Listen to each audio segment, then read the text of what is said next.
Good morning, everyone. Today we are going to discuss about molecular rearrangement reactions, and they constitute a very important category of organic chemistry. So, different type of molecular rearrangement reactions are known, and they're so wide, and the subject is so vast that we will deal it in two different parts. Today, let us continue with the part one of this lecture. What do we mean by molecular rearrangements? So, the rearrangement reactions, they are the interesting class of the reactions where the group, any of the group, or you can say an atom, sometimes an atom constitute an entire group, like in case of the halide. So, a group or an atom, it is migrating during the course of reaction.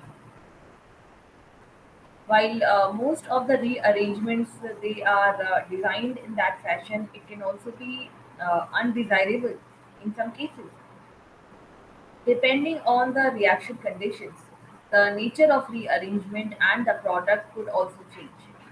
So you have a migrating group in the rearrangement reaction, and the molecules or atoms, you can say, they are simply rearranging themselves in molecular rearrangement.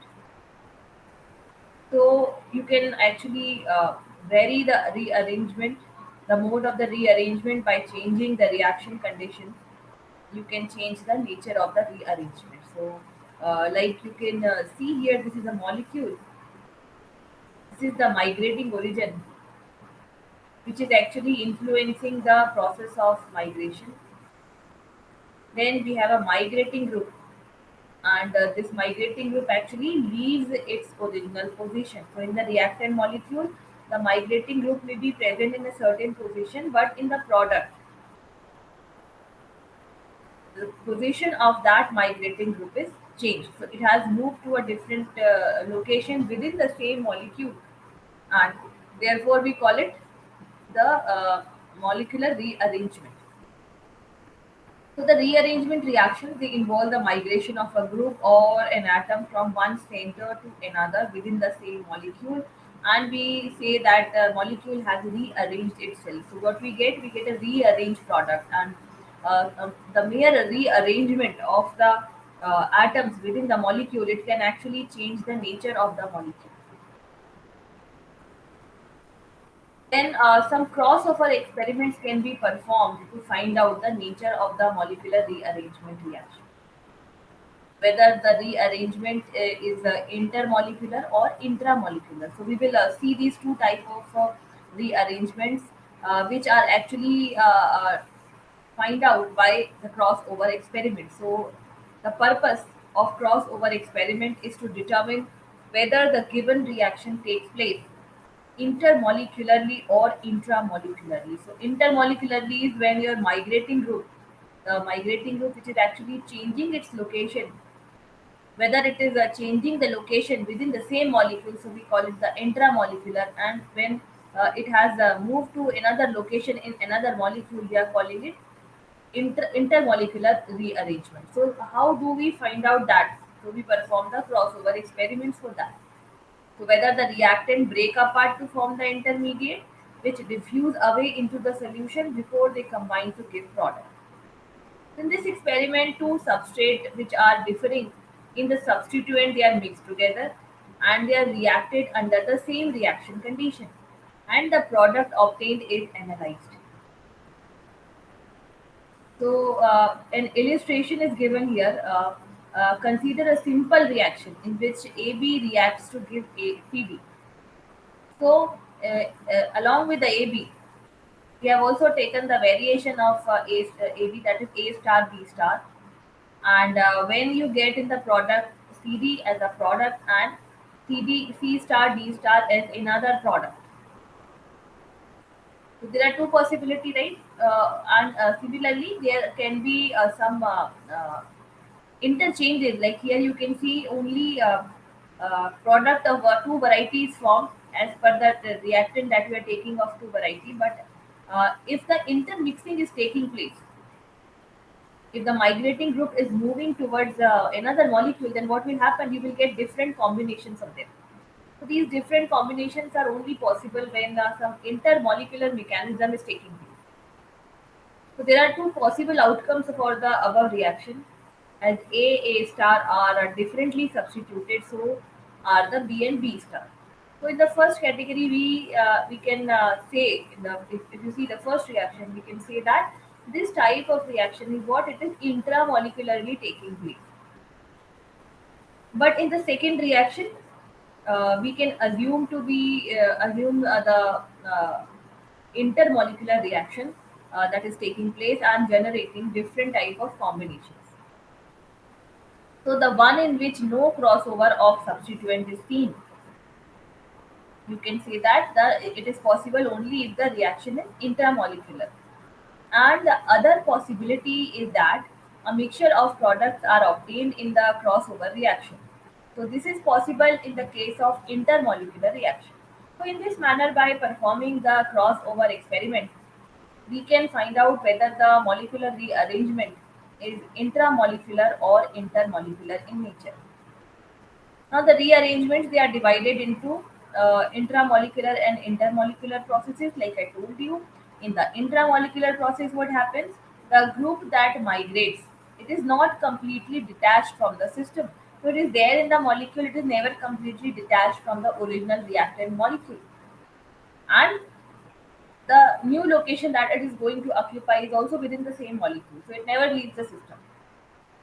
But in contrast, when you talk about the intermolecular process, then the migrating group is first detached from the molecule and then it is rearranged. So once the migrating group leaves the system, now there is a possibility that whether it will be attached to the same molecule or it will be attached to another molecule at a similar location but in some other molecule.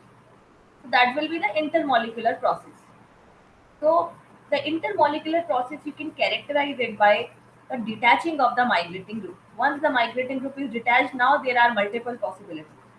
But in the intramolecular rearrangement, the migrating group never leaves the system. So you cannot see the crossover of the substituent in the experiment that we have just seen. So now all the rearrangement reactions, we can classify them on the basis of the migration origin and migration terminus. So what is the migration origin? It is the part of the molecule which performs the rearrangement reaction. Then we have a migrating group which is attached to the migration origin and the new location where the migrating group is moving by substituting another group, that is migration terminus. So on the basis of these three factors, we can classify the molecular rearrangement reactions into five categories, and these five categories are the first one is rearrangement to electron deficient carbon, the second is rearrangement to electron deficient nitrogen, third is rearrangement to electron deficient oxygen, fourth ones are the sigmatropic rearrangement, which are actually the pericyclic reactions, and some other type of rearrangement reactions are also known, so we will discuss them also. And we have divided all these molecular rearrangements into two parts, and now today we will discuss the one part of this, and in the next lecture we will discuss the second part, half of this molecular rearrangement reaction. So first of all, see what are the molecular rearrangements to electron deficient carbon. When the carbon becomes electron deficient, so what does it signify? Electron deficient carbon is developing a nucleophilic nature. मतलब, this actually attracts the attack of the nucleophile over it. When the carbon is electron deficient, it will develop a certain positive charge, partial positive charge, and now it becomes a potential site of attack by a nucleophile. So this type of behavior is seen in what the functional groups? If you remember, this type of electron deficient carbon is present in the carbonyl compounds. The carbonyl compounds, like when the carbon is attached with some heteroatom, in that case it can be electron deficient, or when the carbon is attached to some other electronegative group like halide, So in that case, what will happen? The electron density over carbon, it will be uh, attracted by the other group, and then what happens? It creates a partial positive charge on the carbon atom, and therefore nucleophilic attack takes place at this position. So you can expect that we are going to discuss about the carbonyl compounds. So what are the different molecular rearrangement to the electron deficient carbon? So they are a Wegener-Mirvin rearrangement, Pinacol-Pinacolone rearrangement, then Damjanov rearrangement, then benzyl benzylic acid rearrangement, Wolff rearrangement, and dienone phenol rearrangement. These six rearrangement reactions, they are known for the presence of electron deficient carbons. Now, let us start with the first category, that is rearrangement to the electron deficient carbon. And the first is where the migration of carbon takes place. A carbon moiety is your migrating group, and the first reaction that we are going to discuss is the Wegener-Mirvin rearrangement. So it is one of the simplest system where an alkyl group migrates with its bonding pair to the electron deficient carbon. Bonding the alkyl group, which is the carbon moiety, it is migrating. Like I told you, carbon migration. So the alkyl group is migrating group, and along with the bonding pair, it is migrating toward the carbon atom, another carbon atom, which is electron deficient in nature. The simple reaction mechanism is included in the slide, and the reaction can be represented by this simple form. So you have one alcohol here, and when the proton is extracted, now one of the alkyl group is moving at this position. So when in the presence of the acid, H2O molecule is removed, and one of the alkyl group is migrating towards the carbon, and this results the removal of the water molecule. This results into the formation of a double bond. So this is Wegener-Mirvin rearrangement, and now let us see the mechanism. So this OH group that is present here, it is quite acidic in nature, and it can be easily removed because the high stability of secondary carbocation. So let us see the mechanism.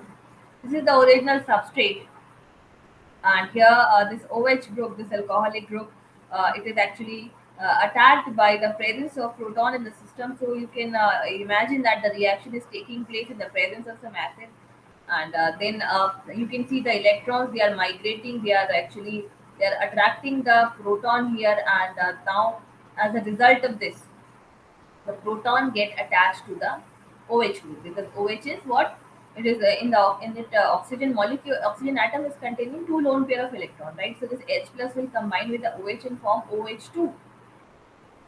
Once the hydronium ion is formed, now what will happen? Now to attain the stability, now this H2O will be removed from the molecule by taking one electron pair, and when the electron pair is removed, now the carbon at this position will develop a positive charge. Once the positive charge is developed here, now you can see that this is the secondary carbocation, right? So now to attain more stability, now it will go to this position, and now it will be a tertiary carbocation. So as a result of this, the electrons, they are moving in this direction, and formal positive charge is moving in the opposite direction. So now the migration of the R group takes place. Migration of the R group takes place at this position, and finally, what we get at the end, we get a substituted alkene at the end in the form of product. So the driving force for the rearrangement, it resides in the greater stability of tertiary carbocation compared to that of the primary carbocation. So that actually drives the reaction in the forward direction, and we have started from a secondary alcohol, and the result is a substituted alkene that we get at the end. So this is a Wegener-Mirvin rearrangement. Now here the classical and non-classical carbocation. There is a controversy whether the formation of the classical carbocation is there or non-classical carbocation is there. So that arises when we are talking about the Nor-Bornell systems. In the Nor-Bornell systems, when the Wegener-Mirvin rearrangement is taking place, uh, there is a possibility that a classical or non-classical carbocation is formed in the reaction. But this type of reactant undergoes the solvolysis reaction significantly greater than the endoisomer. So this is the exoisomer in which your chloro group in the non-Bornell system, it is directed outwards. It is at the equatorial position, so you call it an exoisomer. And when it is facing downwards, axial position, so you call it an endoisomer.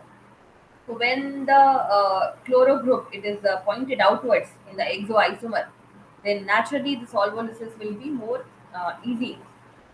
It will be easier for the hydroxide ion to attack on the screen. What are the features of this migration? So carbocation may be produced in a variety of ways, and the hydrogen can also migrate in the system. It is not that only the alkyl groups are migrating, but hydrogen can also migrate. So this is the reaction mentioned here. In the presence of heat, the rearrangement reaction is taking place, and one hydrogen is removed at this position, and the halide ion at this position is also removed by forming HX, and a double bond is introduced in the system in the exocyclic position. Then aryl groups, they have a greater migratory aptitude than the alkyl group or hydrogen, and that is due to the formation of lower energy bridged phenonium ion.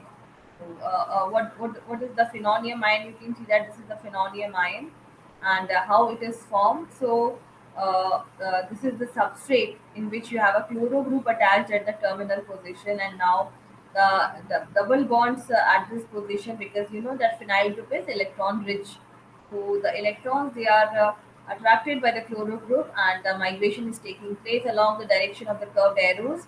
And finally, what happens? The electrons are extracted by the chloro, and now a positive charge is developed.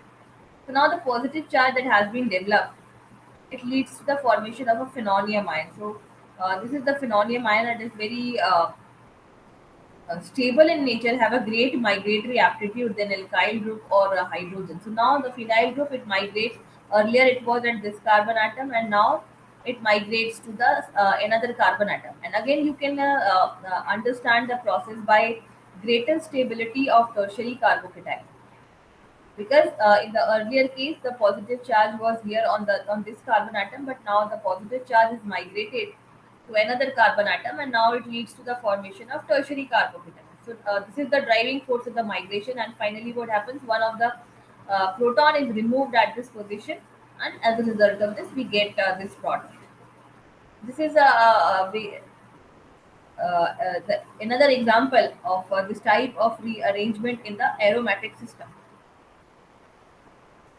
Then the rearrangement of this type is also common in the bicyclic system. So you can see that this is the one of the bicyclic system, and the rearrangement is taking place. Migration of the bond pair towards the chloro, then generation of the non-classical carbocation, and finally we get the isobornyl chloride.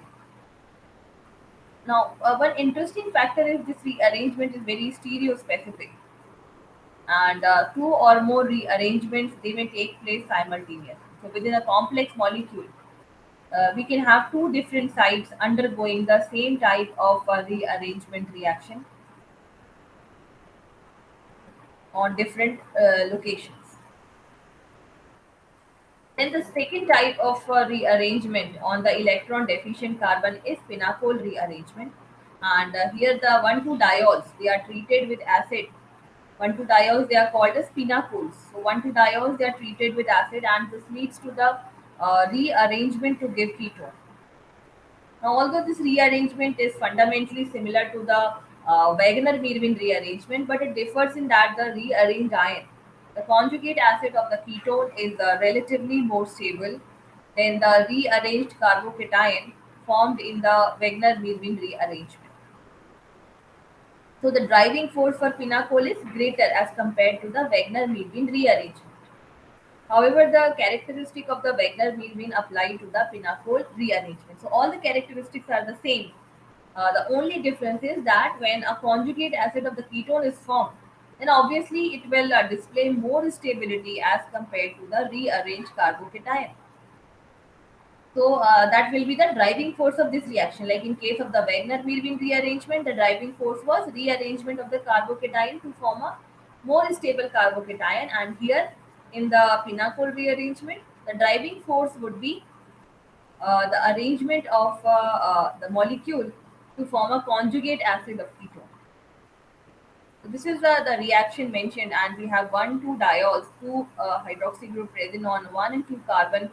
And once the rearrangement has taken place, now in the presence of the H plus, you get a ketone at the end. This is the mechanism for reaction, and you can see it is a completely substituted 1,2-diol. And when the H plus group is added here, now it is added to one of the OH group, and now hydronium ion is generated, which leads to the removal of this H2O. Then the positive charge comes over here, and finally the methyl, one of the methyl group is migrating at this position, right? And at the end, finally, one proton is extracted, and you get a ketone. So this type of rearrangement is affected by temperature, and like in this case, when you have a cyclic system involved in the 1,2-diols. So in the presence of concentrated sulfuric acid, when the reaction is performed at a very low temperature, then the major product would be this. So the rearrangement is taking place in this direction.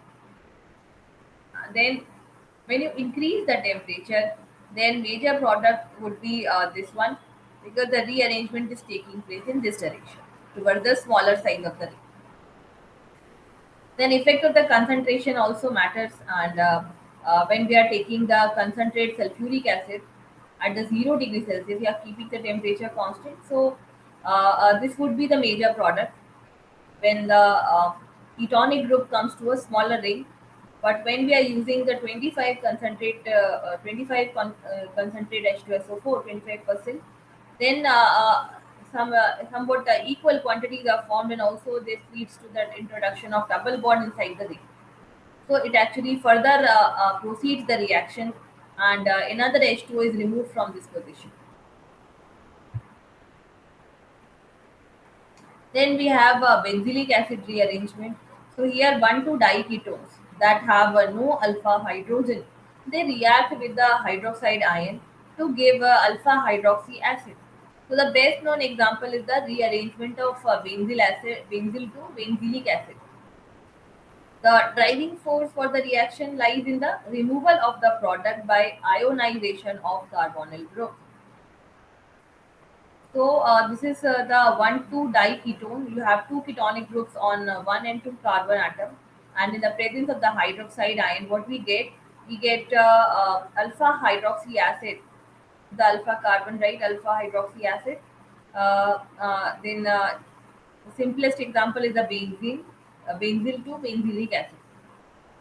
So this is a characteristic rearrangement reaction when the substrate, it does not contain the alpha hydrogen in the molecule. So this is the carbonyl carbon, and the alpha carbon to it is this one, and it is also lacking any hydrogen atom. Similarly, this is, if you consider this one is the carbonyl carbon, then the alpha carbon to it does not contain any hydrogen. So let us see the mechanism here. So this is the 1,2-diketone, and it is attacked by the hydroxide group as the reaction is taking place here. So as we all know that the carbonyl group, it is always accompanied by the polarity in the bond. So oxygen, it tends to withdraw the electron towards itself, and this carbonyl carbon becomes electron deficient. So the coming hydroxide group will attack on the carbonyl carbon due to the deficiency of the electrons. And once it is attached here, now the formal charge will move in the similar direction, right? The negative formal charge, it moves in the same direction of the electron movement, so it will move like this. So the negative charge comes here, and you have an OH group attached at this position. Now another carbonyl oxygen, what it will do, it will attract the electron towards itself, and the movement of the electron would be in this direction.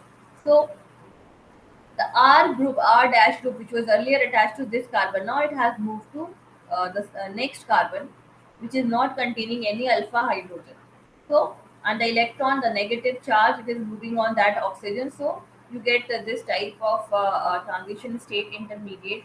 And finally, One hydrogen is extracted in the form of proton, and this negative charge is stabilized, and you get OH, this proton attached at this position. So this is OH, OH, and in this manner, what we get, we are getting the alpha hydroxy acid, right? At alpha carbon, we have hydroxy group attached.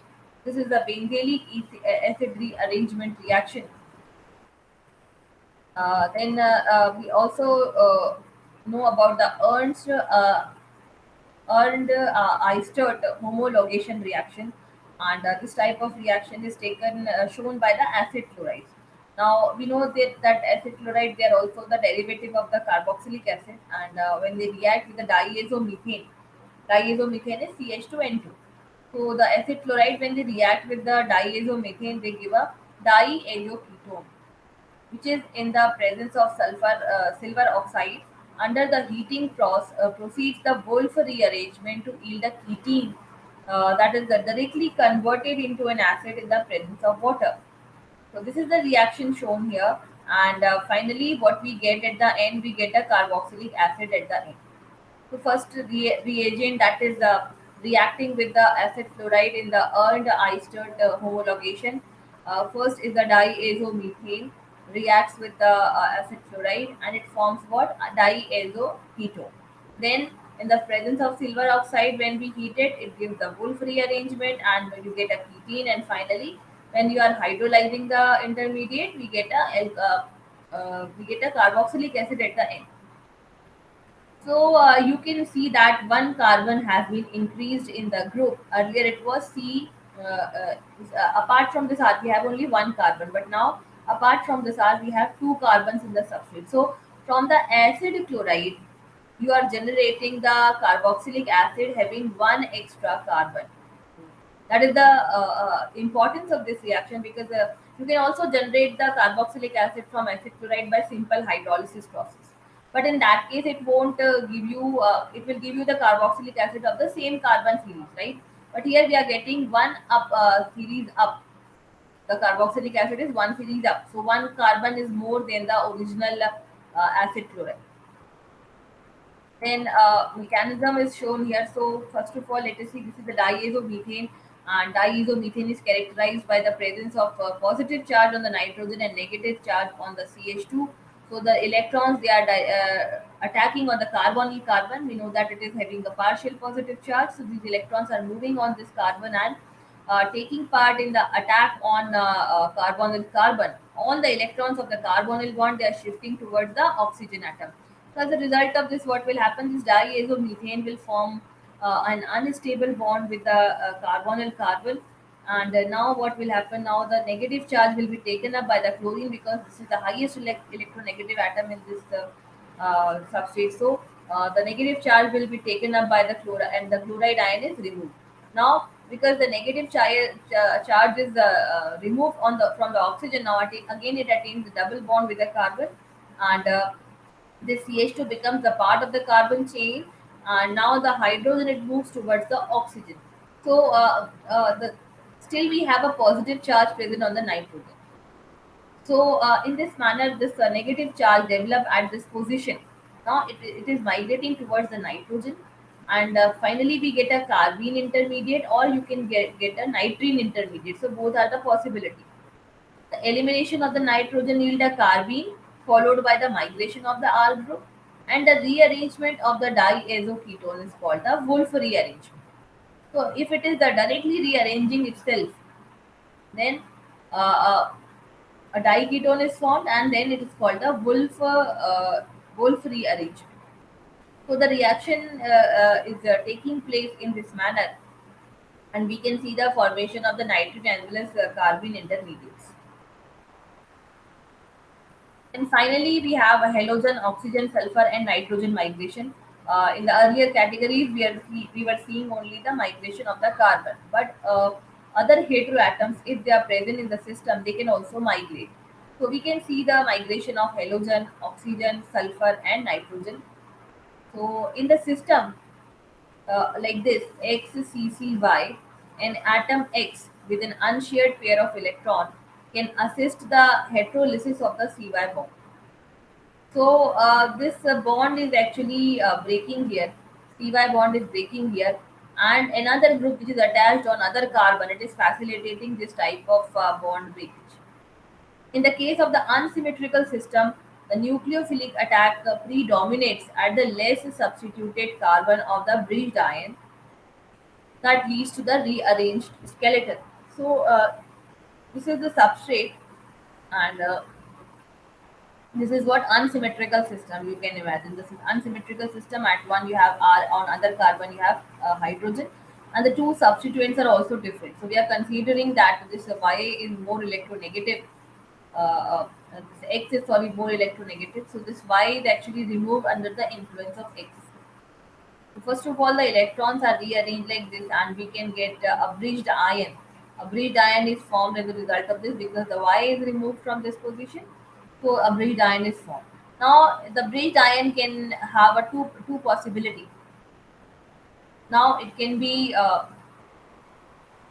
can also be generated by an oppositely with an opposite conformation in which the X is above the molecule and Y is below the molecule. So again, with a similar type of rearrangement, Y is removed. And once the nucleophile now attacks on it, because now due to the positive charge, it becomes a potential site for the attack of nucleophilic reagent. So this nucleophile attacks over this carbon, and now the bridged ion is broken, and you get a product here with the nucleophile. So now the possibility is what? The nucleophilic attack will be predominated at the less substituted carbon. So which one is the less substituted? This is the less substituted carbon, right? So the nucleophile is not attacking at this position. Rather, it is attacking on that carbon which is least substituted. So this results into the formation of the product here. Here X can be any of the heteroatom like chlorine, sulfur, oxygen, nitrogen. Any of the heteroatom can be present. Some of the examples are given here. So these are a few examples. Let us see the first one.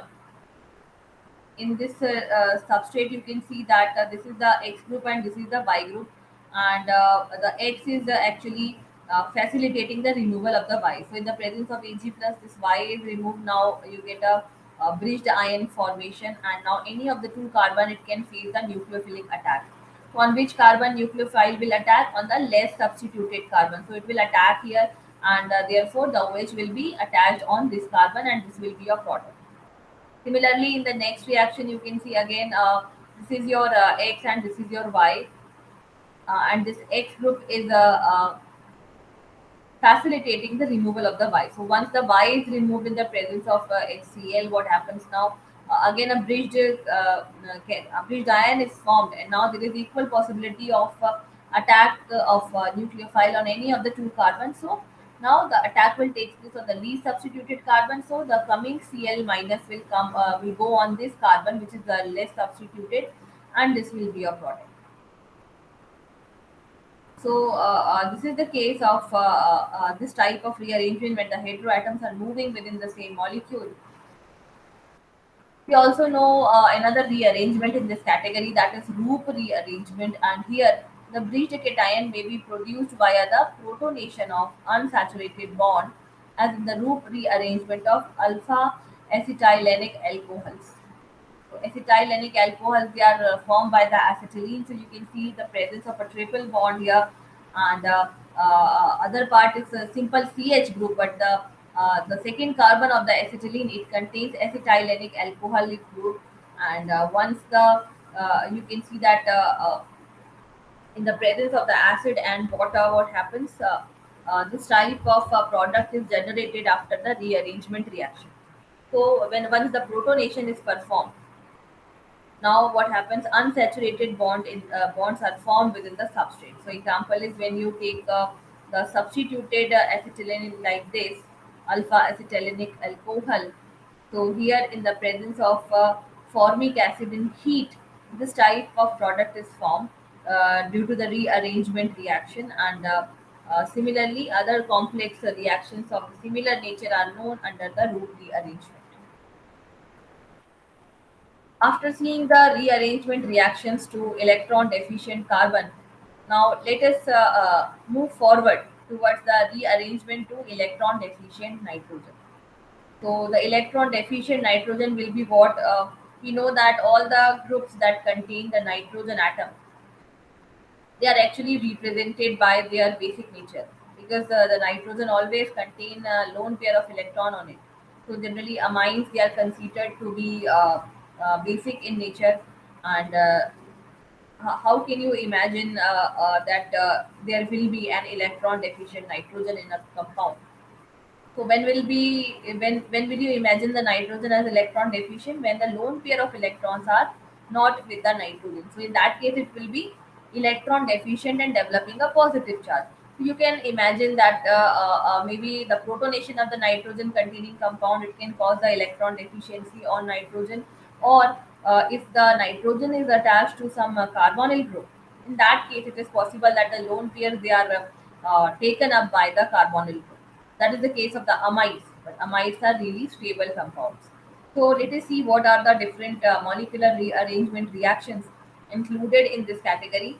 So we have Beckmann rearrangement, Hoffman rearrangement, Curtius rearrangement, Lawson and Schmidt rearrangement reactions. So these are the important rearrangement reactions which observe rearrangement to electron deficient nitrogen. First of all, see the Beckmann rearrangement reaction, and this is actually used in the industrial formation of nylon. Nylons are the polyamides. Like I told you, when the amide group is there, when the carbonyl group is attached to the nitrogen, it will become electron deficient. So the formation of the nylon is relies upon the alkaline polymerization of a acrylic acyclic amide known as the caprolactam. So the caprolactam polymerizes to give us nylon 6, and this is a very commonly known reaction, and this is the caprolactam. So when the polymerization of the amide takes place, you get a caprolactam, and in the presence of the acid, this caprolactam is actually polymerizes to give us nylon. So this is this just similar to the pinacol rearrangement, and it converts the oxime into a good leaving group. So alkyl and aryl group, they migrate onto the nitrogen as the water depart, and the product cation is then trapped by the water to give an amide. It can also works with the acyclic oximes, and phosphorus pentafluoride, thionyl fluoride, and other acyl and sulfonyl fluorides. They can be used instead of acid. So the caprolactam, that is produced by the action of the sulfuric acid on the oxime of cyclohexanone in a rearrangement, it is known as the Beckmann rearrangement. How will you define the Beckmann rearrangement? Caprolactam can be produced by the action of sulfuric acid on the oxime of cyclohexanone in rearrangement known as the Beckmann rearrangement. So this is the reaction, and this one is the mechanism. In the reaction, you can see we have uh, this oxime group, and it is in the presence of the PCSD, it is arranging itself into a amide. Now this amide will undergo the formation of the caprolactam, and finally we get an oxime of the cyclohexanone. Sorry, we get caprolactam from the amide. So this is the Beckmann rearrangement. This is the oxime, and this is the caprolactam, and this is the mechanism of rearrangement. This is similar to the pinacol rearrangement, and once the H plus ion attacks, now what happens? This H plus will be attached on the OH, and once the OH is protonated, this can be removed as the hydronium. It is forming the hydronium ion can be removed as a water molecule, and once the water molecule is removed, now the positive charge, it will migrate here at this position, right? Now at this position, because you have a positive charge, now again the OH2 will attack here, and finally you get a double bond at this position. So from the oxime, protonated oxime, we get oxime of the cycle, we get a caprolactam.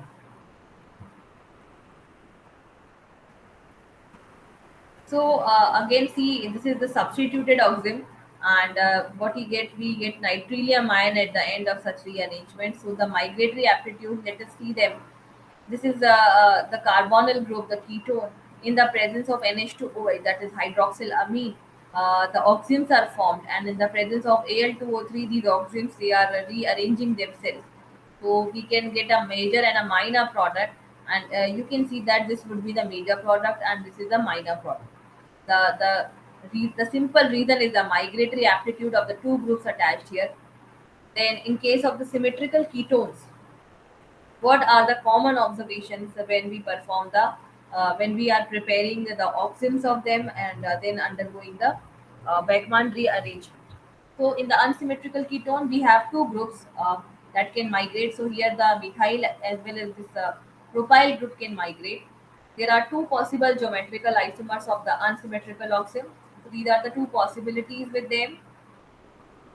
When the mixtures of the geometrical isomer of the oximes are rearranged, the mixture of product results.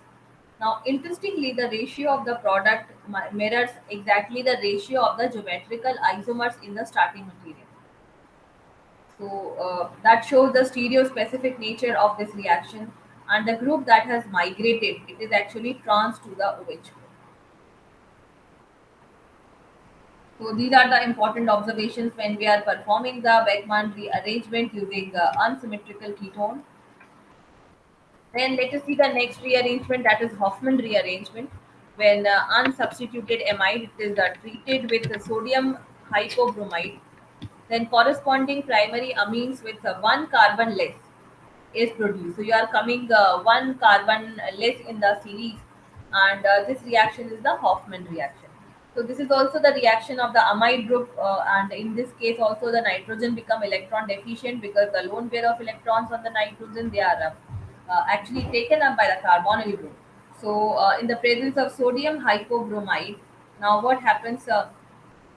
This type of intermediate is formed here, and on the hydrolysis we get a primary amine. So R in this reaction can be alkyl group or aryl group. So in the first stage, the first step, the base removes a proton from the amide. So this is the removal of the proton extraction by a strong base.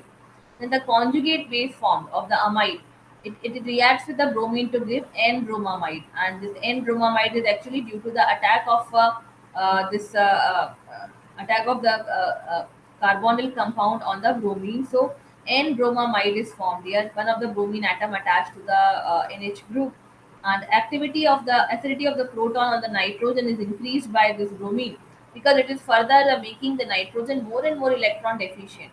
So now what happens now? Now the nitrogen being electron deficient, it is attacked by the OH negative ion,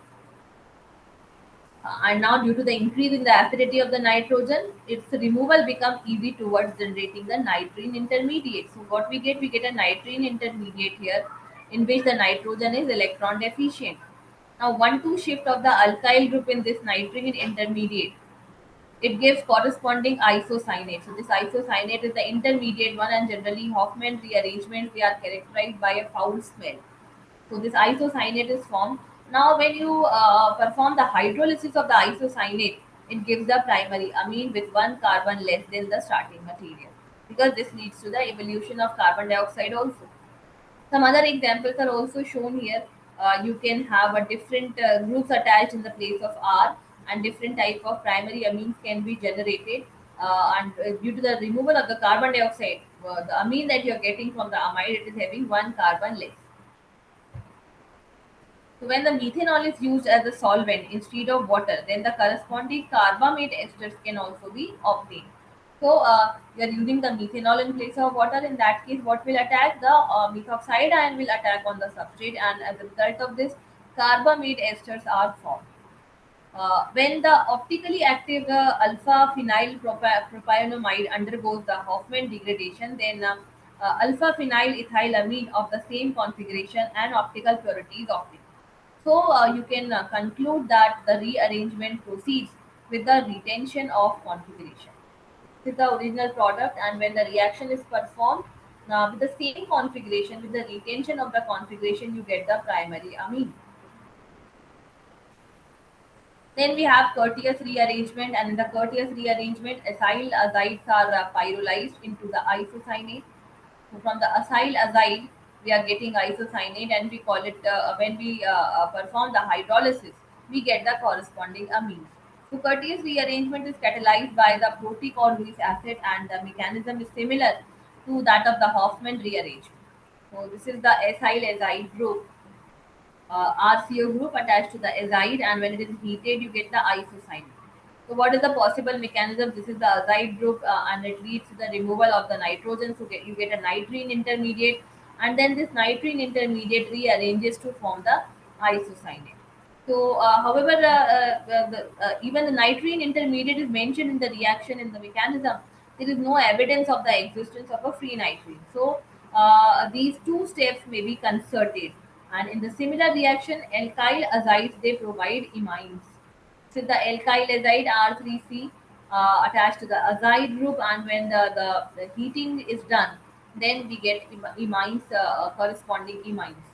So R may be the alkyl, aryl, or hydrogen, and in the case of the tertiary alkyl azides, there is evidence of the existence of nitrene, because in that case, nitrene species would be stable enough to be detected as an intermediate.